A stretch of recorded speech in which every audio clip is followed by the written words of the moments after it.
Ecriture feminine and women's transgressive writing, a manifesto, a poem, a performance piece, and an academic article by Laura Winton.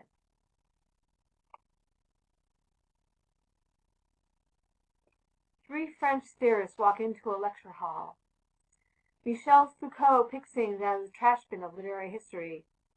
Voila! Stephen King's parking tickets. Voila! Nietzsche's laundry list. Voila! Hemingway's hunting license. Voila! Shakespeare's typed manuscript of his complete works. Bart walks in and says, L'auteur est mort! Vive la lecture! But who is speaking? Foucault answers, what does it matter who is speaking? To which Helene Cixous says, of course it matters, you patriarchal windbags. The author isn't dead. She's right here. Why is it that men on the left can never see their own blind spots? You go on all day long about the oppressors and post-colonial this, post-structural that, but then you deny us our voices when it suits you, when you don't feel the need for an author. Who makes me write, moan, sing, dance? Who gives me the body that's never afraid of fear? Who writes me? When I have finished writing, when we have returned to the air of the song that we are, the body of text that we will have made for ourselves will become one of its names among so many others. In the beginning, there can only be the dying, the abyss, the first laugh. Prologue. What is writing? What is writing? Writing is everything. Writing is communication, imagination, learning, history, memory, language. There is nothing outside the text, says Derrida, and I believe it, and I don't. An attempted poetic interlude. Stream of consciousness, internal dialogue. Writing is all the knowledge and creativity and creation and evolution and revolution and punk rock and heavy metal music and hymns and poems and treatises and manifestos and novels and academic articles and everything that we have learned and try to learn and strive to learn and know and catalog and categorize and put into boxes, mark kingdom, phylum, genre, order, class, Marxist, proletariat, species, human, and text and Cora, and Oedipus and his daddy Freud, and his mama Jocasta, and Hamlet, and Cleopatra, the movie, and the woman, and the myths.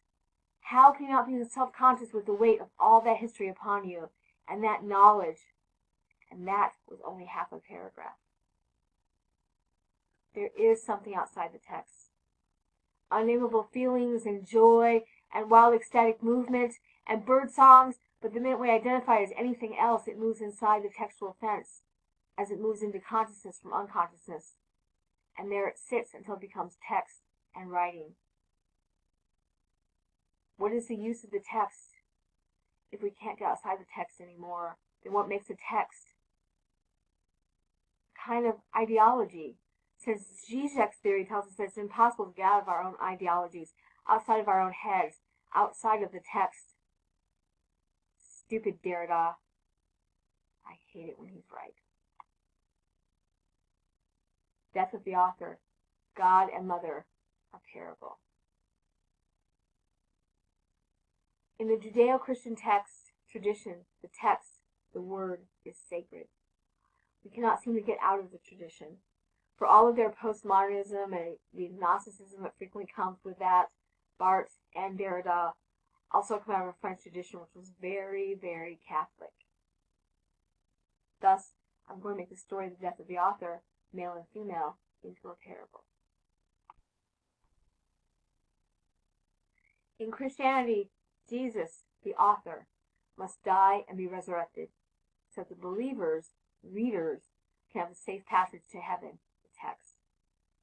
This is the male-centered conception of the author as the all-knowing keeper of text and meaning.